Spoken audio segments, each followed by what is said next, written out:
Every day, millions of people wake up with the same weight on their chest. They drag themselves out of bed, look in the mirror, and sigh, as if they are trapped in a life they hate, a suffocating routine, relationships drained of meaning, a job that consumes the soul. And yet, they carry on. Every step, every choice, every silence, everything repeats, as if there were no alternative. But is there really none? Jean-Paul Sartre, the French existentialist philosopher, presented one of the most disturbing and difficult to accept ideas of modern philosophy. Human beings are condemned to be free.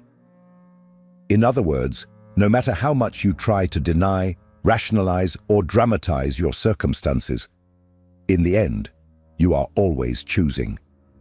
Even when you decide to do nothing, even when you claim that you have no choice. This is where the concept of bad faith comes in, developed by Sartre in his work, Being and Nothingness. Bad faith is the sophisticated and unconscious self-deception we use to pretend that we are passive victims of a world that oppresses us, when, in fact, we are co-authors of our own imprisonment. Bad faith is when you say, "I have to stay in this job because I have bills to pay," as if there were absolutely no other possibility. It's when you assert, "I can't end this relationship. I've invested too much in it." Ignoring that continuity is also a choice, and that any investment can be abandoned. Bad faith is, above all, the mechanism that protects us from the unbearable anguish of recognizing that we are free. The problem is that this protection comes at a cost, our very happiness. The more you lie to yourself saying that you can't change, the further you distance yourself from who you really are. And the greater the distance between what you live and what you wish to live, the deeper your unhappiness becomes. This video is a direct confrontation with that dissonance. A philosophical, psychological, and existential analysis of why so many of us are trapped in lives we say we hate, yet paradoxically continue to choose. Sartre does not offer easy consolation.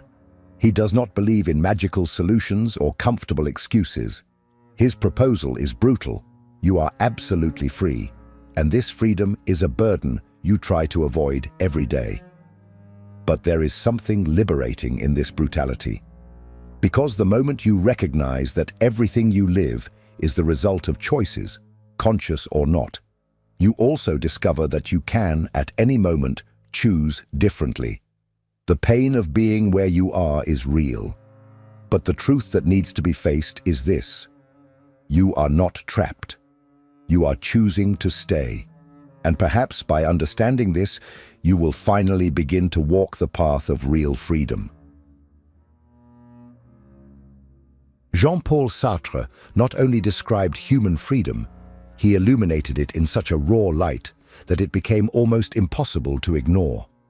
For Sartre, the human being is an unfinished project, a being condemned to continuously reinvent itself, without excuses, without external justifications, and without a predetermined destiny. This is the essence of his thesis of condemnation to freedom. Contrary to what many think, Sartre does not say that we are free as a romantic privilege, but as an inevitable burden. Freedom for him is not a gift. It is an ontological condition. Even if we try to hide, it is always there, latent, demanding that we make choices. When he speaks of being for itself, Sartre points to the unique capacity of human consciousness to perceive itself as distinct from the world and the things around it. We are, simultaneously, what we are and what we are not yet. We are what we project ourselves to be. And it is precisely this consciousness that condemns us to a painful paradox. Nothing in our past or in our current personality guarantees that we will follow the same patterns as yesterday. We can, at any moment, act completely differently, and that is terrifying. This vertigo, which Sartre calls anguish, does not come from an external fear, but from the internal recognition that there are no limits to our freedom beyond those we choose to impose on ourselves. It is in this chasm between what we are and what we could be that bad faith is born. We pretend not to be free so that we do not feel the vertigo of that freedom. We invent stories that we are trapped by circumstances, by others, by fate, or by society, because it is easier to believe in the illusion that we are puppets than to face the fact that we are holding the strings all along. It is much more comfortable to live believing that there is no alternative than to take radical responsibility for every decision, including the decision to remain where we are. This understanding is uncomfortable because it destroys the victim role that many of us assume. It holds a mirror in front of us and shows that behind every "I can't," there is a "I don't want to pay the price." Freedom is total, but it is not free. Every choice implies loss, renunciation, and risk. That is why, even hating a life, so many people continue to choose it. Because the familiarity of prison seems less frightening than the abyss of freedom. And it is precisely at this point that the key to understanding our own unhappiness lies. When Sartre says that we are condemned to freedom, he is not punishing us, he is unmasking us. By stripping away our justifications and excuses, he forces us to see the power that has always been in our hands, but that we insist on denying. However, understanding this truth is only the first step. It is also necessary to examine the illusions we build to sustain this self-deception, the stories we tell ourselves to justify the life we say we hate. And that is what we will see in the next part: the illusion of lack of choice and how it manifests in our routines, relationships, and daily decisions. If this content is making sense to you, click the subscribe button and subscribe to the channel. Thank you for your support. The most paralyzing illusion of modern existence may be this: that we are trapped in a life we did not choose. It is common to hear phrases like, "I have no choice," "I can't leave this job," "I can't end this relationship," "I can't change now." These statements, repeated to exhaustion, seem to describe an objective reality, almost unquestionable. But, according to Sartre, nothing could be further from the truth. These phrases are not truths, they are escapes, and behind each of them lies an active choice that someone is trying to deny. Sartrean bad faith operates here almost surgically. It convinces us that we are hostages of circumstances to protect us from the panic that comes with the realization that we are free.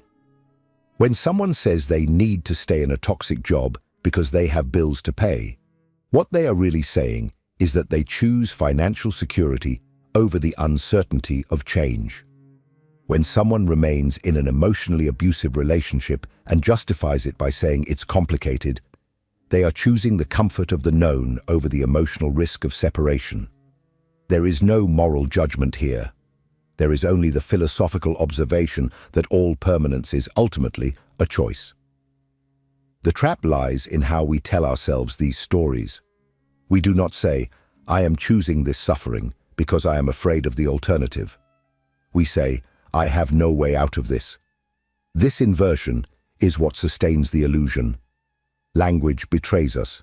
We come to believe in the lie itself, and the lie transforms into subjective reality. We begin to live not based on what is, but based on what we have decided cannot be different. This is how the prison is built, not with concrete walls, but with narratives. Sartre argues that even inaction, what we call doing nothing, is a form of action. When you remain silent, you are choosing silence. When you postpone a decision, you are deciding not to decide. There is no escape from freedom. And this is precisely the hardest point to accept. You are where you are because you chose to be there. And you will remain exactly there as long as the pain of staying is less than the fear of changing. Of course, not all choices are easy, and not all alternative paths are clear or simple. But the central issue is not about ease, it is about responsibility. The price of change can be high. It requires facing challenges, losses, sacrifices. But the cost of denying your freedom of continuing to live a life you claim to hate is infinitely greater. The erosion of your integrity, your self-esteem, your sense of identity. For Sartre, the chronic unhappiness that many experience is not caused by external circumstances, but by the dissonance between the life they choose to live and the narrative they maintain to avoid taking responsibility for it. It is an internal conflict between what one lives and what one believes they deserve to live. And this dissonance comes at a high price: anxiety, resentment, apathy, aimless anger. But the good news is that this mechanism can be exposed and dismantled, and the first piece that needs to fall is precisely this paralyzing belief that there is no choice. Because once this illusion dissipates, the question changes. It is no longer, can I change? The question becomes, am I willing to pay the price of change? And this is exactly what we will explore next: the confrontation between the price of changing and the cost of staying, and why most people only change when the pain of continuing becomes unbearable. The human being is an excellent storyteller, especially to oneself. We create narratives not only to make sense of the world, but to justify what we have already chosen deep down. We say we are exhausted, unhappy, without purpose, that we can no longer endure this life, but in the next moment, we continue living exactly the same way. Sartre draws attention to this brutal contradiction, the gap between the story we tell about our lives and the reality of the choices we make every day. This dissonance is not innocent. It is the central mechanism of bad faith. On one side is the narrative: I have no choice. I am forced to live this way. On the other are the concrete actions: waking up, wearing the same clothes, going to the same job, staying in the same relationship, repeating the same habits. Dissonance sets in when language separates from action, when the mouth says, I am a prisoner, but the body continues to silently obey the routines of the prison. And this contradiction does not go unnoticed by consciousness. Quite the opposite. It accumulates silently, like an internal tension that manifests in various forms: insomnia, apathy, irritation, demotivation, addictions, existential crises. The individual begins to live a subterranean war between what they feel and what they tolerate. And the more this war intensifies, the more they convince themselves that they are losing control when, in fact, they are merely reaping the effects of years, sometimes decades, of incoherence between discourse and practice. Sartre argues that this dissonance is not only psychological but existential. The human being, when acting in disagreement with their freedom, breaks their own inner unity. They become a divided being, a being that lies to itself, that observes itself as if it were another, that distances itself from its own authenticity. And this division comes at a very high price: the loss of meaning. How many people live like this, saying they want to change but sustaining all the actions that keep everything exactly the same? They want freedom but fear the consequences of exercising it. They want to be happy but avoid the discomfort of breaking with the familiar. They want to be authentic but continue to play roles that should have been abandoned long ago. The cruelest part is that, over time, this dissonance normalizes. Suffering becomes the backdrop. Discomfort becomes routine. Dissatisfaction transforms into identity. The person begins to define themselves by what imprisons them. I am anxious. I am unhappy. I am insecure.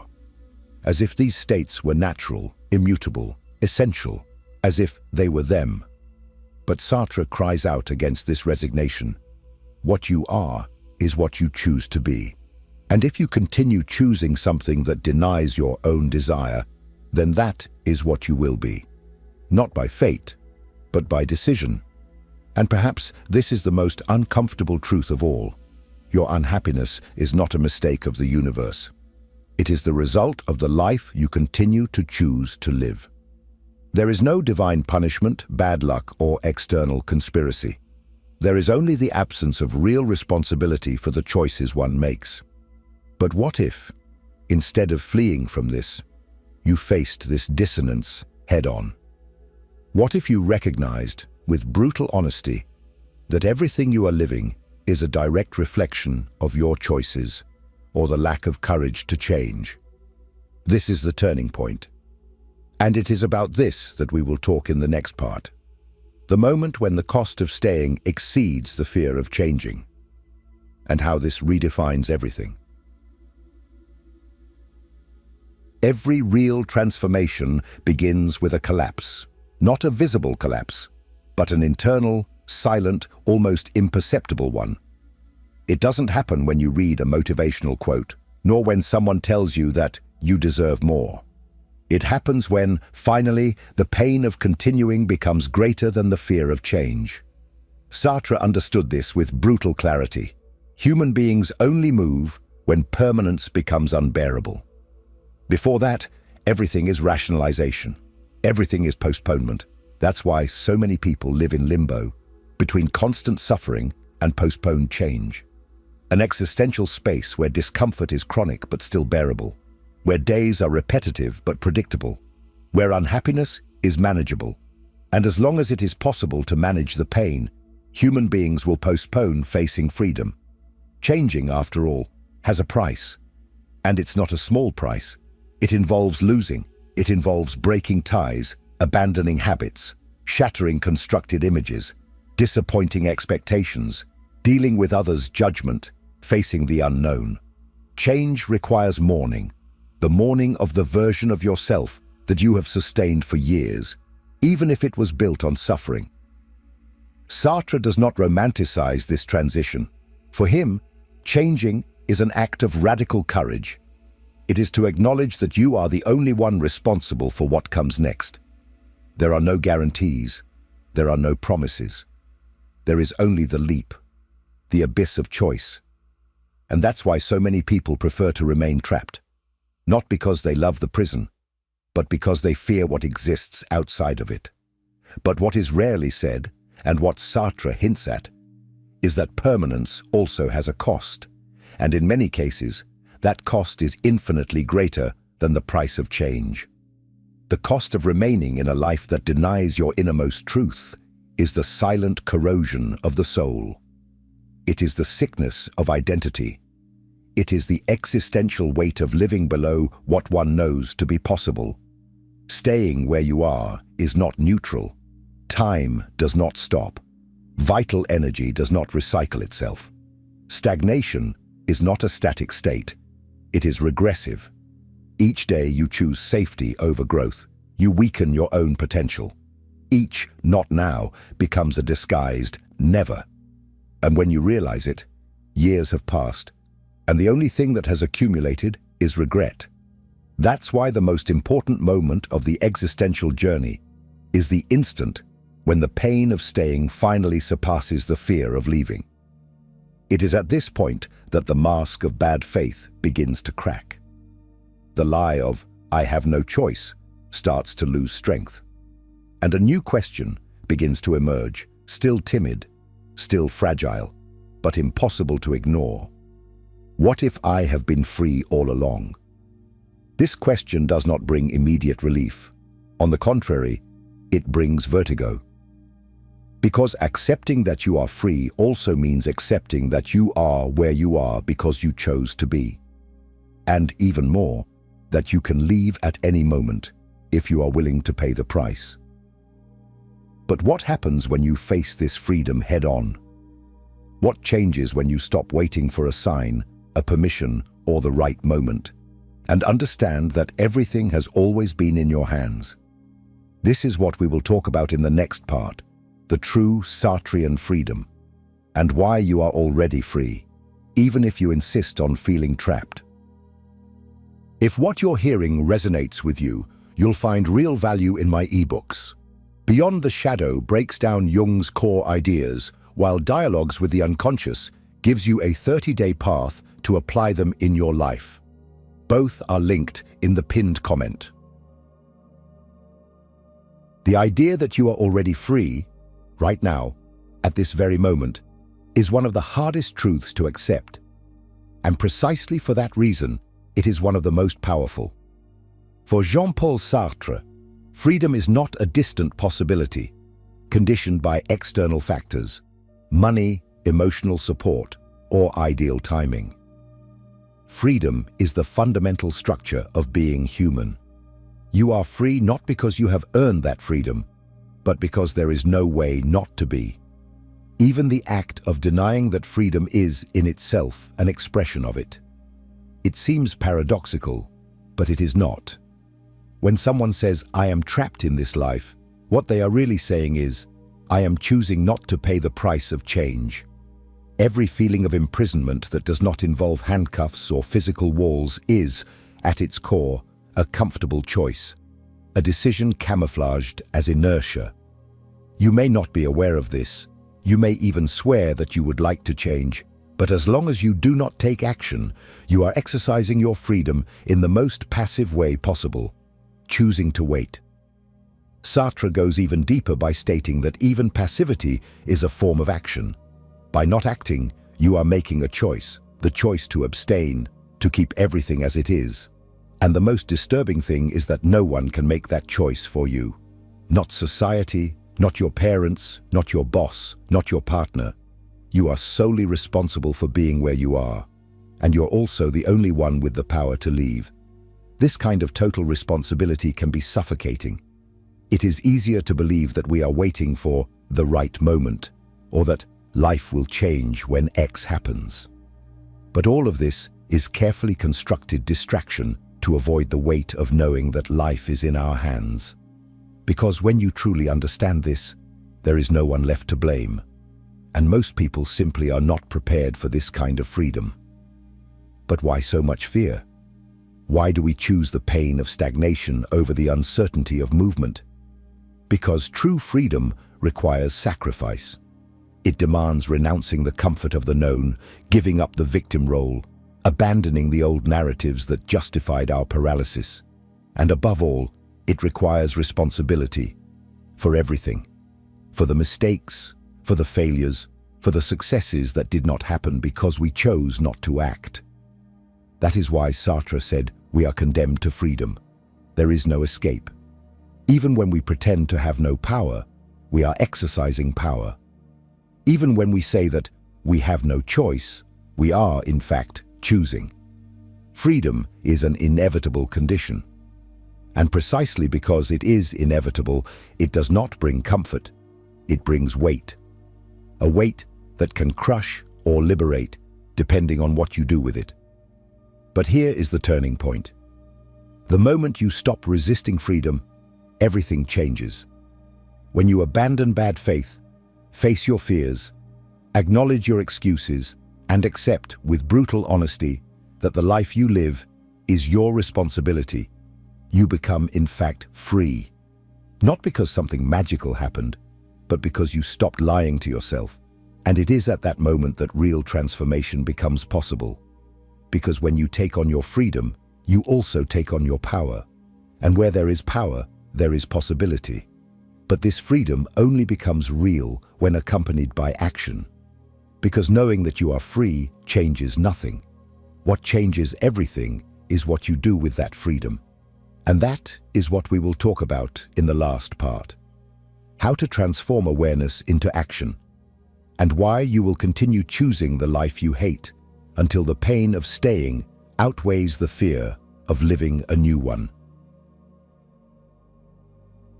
The greatest trap of existence is not in suffering itself, but in the human capacity to get used to it.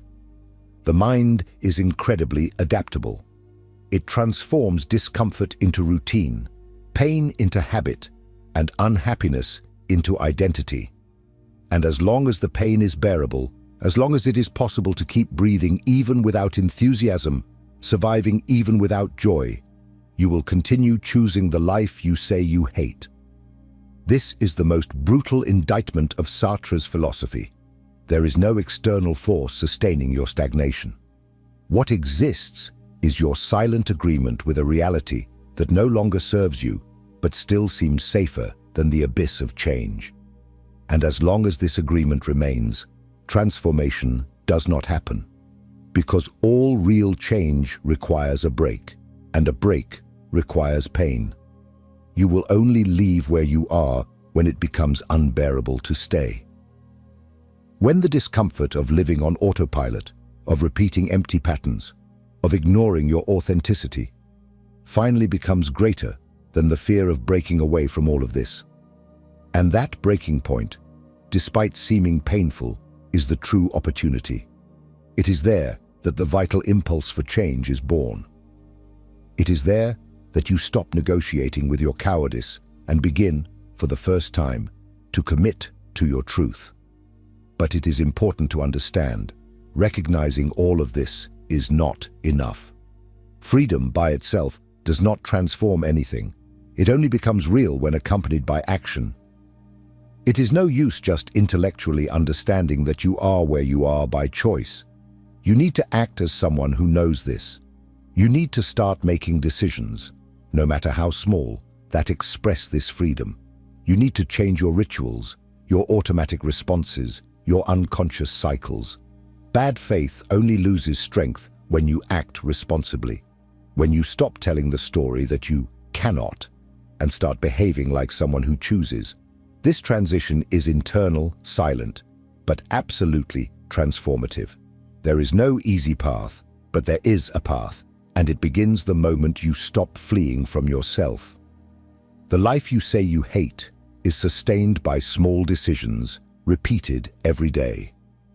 And it is precisely in them that change begins. You do not need to turn your life upside down all at once. But you need to stop lying that you are not choosing. Freedom is a fact. Transformation is an inevitable consequence for those who have the courage to live it. Now, I want to hear from you. What is the hardest choice you have been avoiding? Comment below. Because putting this into words is the first step to breaking the illusion. And if this video confronted you, made you think, or touched you in some way, leave a like, subscribe to the channel, and share it with someone who also needs to hear this truth. And it doesn't stop here. The next video is important and will take you even deeper into this process of self-knowledge and breaking away. Keep watching. You are not alone on this journey, and the search for truth is just beginning.